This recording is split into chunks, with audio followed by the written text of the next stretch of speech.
In Beloved, Toni Morrison creates what may be the most audacious re-entry of polyphony into the space of historical trauma since Dostoevsky's fictional dialogues of guilt and grace. Here, the American novel becomes not a monologue of suffering, but a choral resurrection of the silenced. The very structure of Beloved abolishes the boundary between the living and the dead, the past and the present, self and other. Its narrative grows from the wounds of history as from open mouths, each voice demanding to speak, to answer, to exist. What Morrison achieves is a radical dialogization of memory, a communal poetics in which every ghost insists upon being heard. The house at 124, spiteful and full of a baby's venom, stands as both literal haunting and linguistic principle. The home becomes a mouth, its architecture a sentence. Through it, Morrison materializes the Bakhtinian notion that meaning is not given by the speaker alone, but by the intersection of voices over time, the living dialogue between what has been and what continues to be. The structure of Beloved imitates the psychic geometry of trauma, spiral, recursive, overlapping, resisting the linear order of a master narrative. Each chapter opens with an echo of previous voices. Memory in this world is a polyphonic refrain. Morrison replaces the omniscient narrator of 19th-century realism with a shifting, self-contradictory ensemble. Sethe, Denver, Paul D., baby Suggs, and finally Beloved herself. Each consciousness speaks in its own intonation, embedding the social heteroglossia of Black experience within lyrical interiors. History, what slavery wrote upon flesh and silence, is rediscovered within speech, not as document but as echo. The language trembles between registers, the demotic colloquial, the biblical cadence, the incantatory lament, the murmuring stream of remembered thought. The result is a verbal cosmos in continual transformation, a chorus where no voice subdues another. Morrison thus rescues polyphony from Europe's philosophical abstraction, and plants it in the soil of the Middle Passage. Sethe, the novel's gravitational center, embodies the dialogic condition itself. Her every utterance balances between justification and remorse, between the self she was forced to become and the mother she still strives to be. When she speaks of killing her child to save it from slavery, each word contains a double meaning: protection and destruction, love and erasure. In Bakhtinian terms, Sethe's discourse is thoroughly double-voiced. It resounds with the voice of the oppressor's law, declaring crime, while simultaneously bearing the cry of the enslaved mother, declaring necessity. Neither meaning can silence the other, together they generate an unfinalizable conversation about freedom and morality. Her tragedy lies in absolutization, the attempt to close dialogue through act. Morrison's genius is that she does not seal Sethe into guilt, she exposes the opening. The arrival of Beloved resurrects the conversation symbolically interrupted by infanticide, forcing Sethe to confront her own unspoken word. The ghost is the return of dialogue itself. Beloved, as presence and voice, converts the metaphysics of haunting into sonic form. She speaks in fragments, repetitions, and linguistic inversions, the broken syntax of the drowned. Her monologue between pages 210 to 217 is less speech than chant, a polyphonic sea of overlapping pronouns. I am beloved and she is mine. In ordinary narrative, this would be interior soliloquy. In Morrison's dialogic universe, it is collective invocation. Deliberately unpunctuated, the passage enacts the oceanic temporality of the slave ship, a chorus of the perished rising to claim existence. The many become one, the one becomes many, the perfect emblem of unfinalizability. Beloved's voice fuses with Sethe's and Denver's, collapsing individuality into communal consciousness. Through linguistic rhythm, Morrison makes audible what Bakhtin called the unmerged consciousness of others, a social, historical memory that cannot be reduced to any central authority. If Sethe personifies dialogic guilt, and Beloved embodies the dynamic of return, Paul D. represents the struggle for speech after absolute objectification. The iron bit placed in his mouth during slavery literalizes the destruction of dialogism, the conversion of the speaking subject into a mute object. His later wandering, his difficulty with intimacy, his attempt to define masculinity in the wreckage of ownership, all unfold as the gradual recovery of responsive language. Morrison gives him the narrative's most self-reflexive line. "We are men." Yet the plural pronoun immediately wavers. Who exactly is the we? Paul D's journey from tobacco plantation to Freedom House dramatizes Bakhtin's principle that the self becomes through otherness. Identity requires reply. When he and Sethe finally share bodily and verbal language, his trembling question. "You your best thing, Sethe?" "You are." The novel reaches its softest form of carnival, redemption through recognition, laughter displaced by tenderness, grotesque suffering transfigured into shared breath. The carnivalesque in Beloved is not laughter beneath the cross, but the inversion of historical hierarchy through communal re-embodiment. The scenes in Baby Suggs' clearing, where the formerly enslaved gather to cry, dance, and call out their own flesh, constitute modern carnival in its pure form. In that open air, the dismembered identities of slavery are reassembled through ritual reversal, the beaten backs become objects of worship, the despised voices, instruments of grace. Baby Suggs' sermon, "Here, in this here place, we flesh," abolishes all doctrinal distance between sacred and profane. She recreates through rhythm what oppressive systems destroyed, dialogic reciprocity between body and soul, speaker and listener. The clearing is heteroglossia incarnate, blending African song, biblical cadence, and improvisational testimony. Every participant speaks and responds, transforming mere audience into answering community. Like Bakhtin's carnival, it temporarily suspends social hierarchy, returning participants to pre-institutional equality. Yet Morrison, working in the afterworld of genocide, can sustain the inversion only momentarily. The community disperses, law and fear return. Carnival becomes elegy, but its memory endures as trace, a promise of unfinalized liberation. The architecture of the novel, moving between Cincinnati's haunted house and the fluid landscapes of memory, forms a spatial chronotope of entrapment and exodus. Time in Beloved is both sequential and recursive, past erupts within present dialogue as another speaker breaking into discourse. Morrison overturns Western time's linearity, the colonizer's grammar of cause and effect, and replaces it with a call and response temporality. The past is not over, it continues answering in the now. The ghostly return is thus not supernatural spectacle, but linguistic inevitability. Bakhtin wrote that, in the realm of culture there are no dead things. Morrison's Ghost literalizes this maxim. The dead act within the living word, demanding acknowledgement rather than revenge. Consider the novel's chorus of women, who finally converge upon 124 to exorcise Beloved. Their polyphonic prayer, "I will not pass her house without," echoes both biblical rhythm and communal song. Each woman speaks slightly differently, together their overlapping utterances create the sonic texture of social chorus. In Bakhtinian terms, this is the re-emergence of dialogic community opposing monologic possession. The haunting ceases only when language becomes truly collective, when the I opens to we.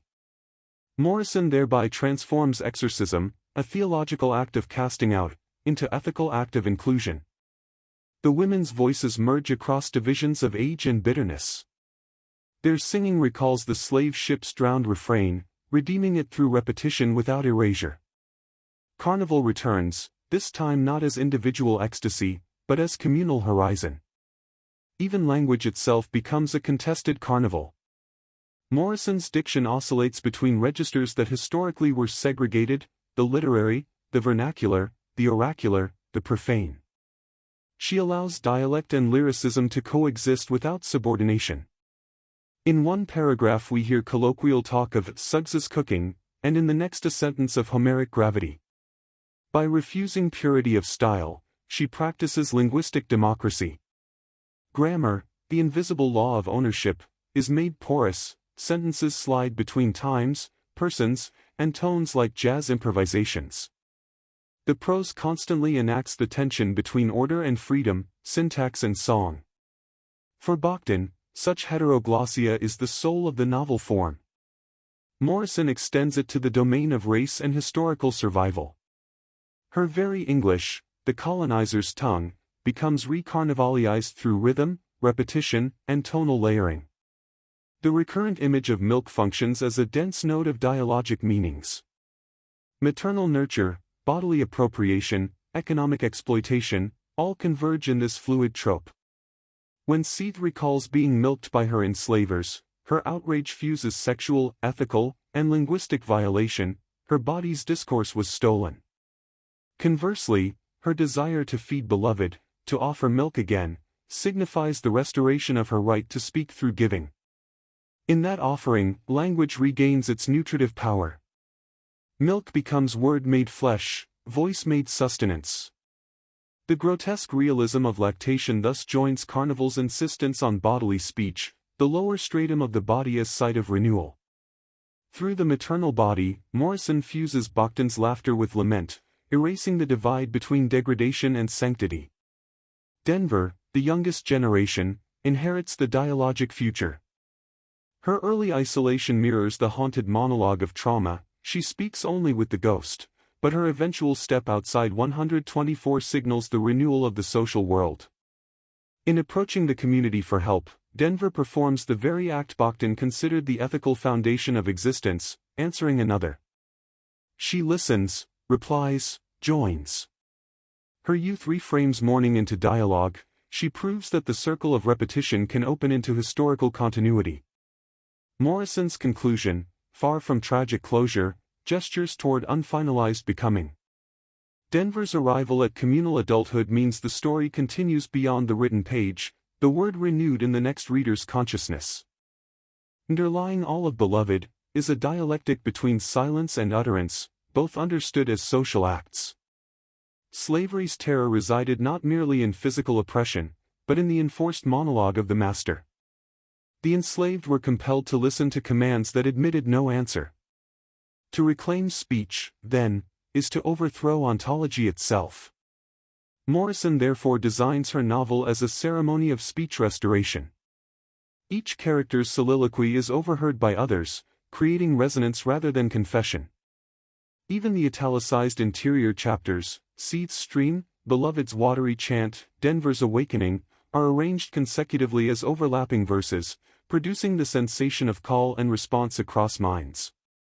Polyphony becomes therapy. Through dialogic form, historical trauma passes into healing utterance. This insistence on speech grounds Morrison's ethical vision. For Bachtin, good and evil were never fixed categories, but orientational values within dialogue. Beloved manifests this ethics of answerability. Sethe is not judged, she is answered. Each character must respond to her act, transforming guilt into relation. Paul D chooses empathy over condemnation. Denver chooses outreach, the women choose solidarity. Thus moral order arises from communicative interaction, not divine decree. The community becomes accountable precisely because it listens. Morrison translates Bachtin's philosophical answerability into cultural praxis, the collective reconstruction of humanity after dehumanization. Even the novel's closing lines, "This is not a story to pass on," reflect the tension between forgetting and retelling, closure and continuation. Grammatically, the phrase oscillates between injunction and permission. It can mean, do not transmit, and do not skip. The ambiguity ensures that the novel ends in pure dialogism, a sentence that simultaneously forbids and demands repetition. Morrison refuses final statement, she bequeaths the ghost to the reader. The book itself becomes haunted, unfinalizable. Each reading reawakens Beloved's voice, keeping history in motion. From a broader cultural chronotope, Beloved stages the carnival of history, the return of the repressed not as horror but as measure of possibility. Within Western modernity, the Middle Passage and plantation slavery were rendered silent zones, excluded from the laugh of civilization. Morrison reclaims that zone as space of speech. Her carnival is not festivity, but possession. The living body speaks for the dead, memory turns grotesque into sublime.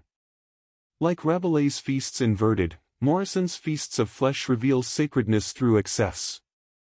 The erotic, maternal, and morbid converge, laughter trembles beside lament. In scenes of shared food, song, and suffering, one feels the body politic reviving its senses. The grotesque realism Bakhtin traced in medieval culture survives here, as dark continuum of resilience. We can read Beloved's resurrection also as metafictional carnival, history mocking historiography. The ghost re-enters narrative just where Western realism would forbid her. She violates generic order as slave once violated legal property. The novel laughs, bitterly, at the conventions of chronological coherence. Time collapses under weight of memory speech, narration itself becomes emancipation. It was not a story to pass on, the line again exposes narrative's complicity in forgetting. By refusing closure, Morrison performs literary revolt. She transforms the novel form into ritual lament and communal dance. One must note, too, the peculiar music of Morrison's prose. Sentences rise and fall like call and response blues, imagery clusters in repetition and variation. This musicality is not ornament, but epistemology. Under slavery, music preserved voice when language was policed. Hence Morrison writes in rhythm that carries collective memory. Every cadence is double-voiced. European syntax haunted by African tonality. In Bakhtinian terms, her novel perfects the hybrid construction, two languages meeting within the same verbal act, not mixed into neutrality but each retaining its tonality. The effect is historical polyphony dramatized as sound. Reading becomes listening, understanding becomes inter-hearing. Through this sonic density, Morrison reinvents what Bakhtin called the chronotope of threshold, moments when time thickens and space becomes charged. 1-2-4 is such a threshold, between house and grave, past and present, bondage and freedom. The clearing in the woods, too, is threshold space where old hierarchies dissolve temporarily. Finally, the novel itself, held in the reader's hands, serves as threshold between art and life. The ghost crosses into language, the reader becomes the living counterpart who must respond. The carnival of time ends only in consciousness of unending dialogue. To grasp Morrison's accomplishment fully, one must see that Beloved performs a redemptive dialogue with Western textuality itself. She takes the inherited European form, the novel, child of printing and privatized authorship, and infuses it with African oral dynamics, call and response, communal narration, and rhythmic repetition. The result is a transatlantic polyphony. Homer speaking to the griot, Dante to the blueswoman. This literary hybridity demonstrates that cultural difference is not fragmentation, but new dialogic unity. Through the voices of the enslaved and their descendants, the novel as global form regains its lost carnival. Yet Morrison refuses reconciliation. Her final gesture is compassion without consummation. Sethe lies near death, Paul D at her side, repeating the fragile phrase. You your best thing. The syntax, stripped of grammatical glue, keeps the characters in tension, subject and predicate almost touching. Love here is not possession, but proximity of voices. Morrison closes the space of domination, and opens the space of answerability. That pause between you and are is the silence where dialogue continues eternally.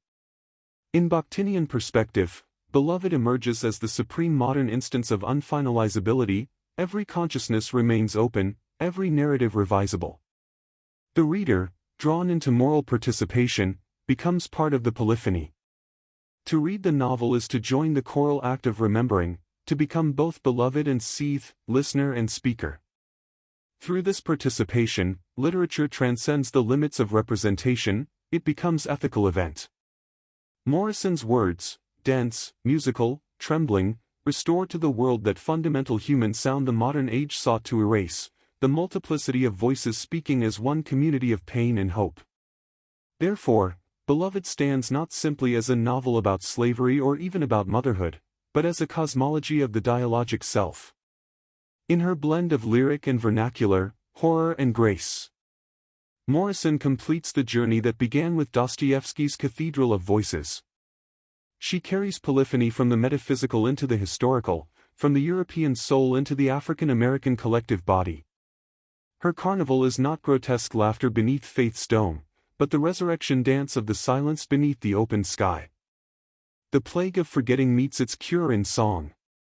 And so one may say, echoing Bakhtin's deepest conviction, that the truth of the human is never uttered once for all. It resounds, as in Morrison's haunted house, from wall to wall, voice to voice, across generations. The infant cry, the mother's whisper, the ghost's murmur, all remain in ongoing conversation.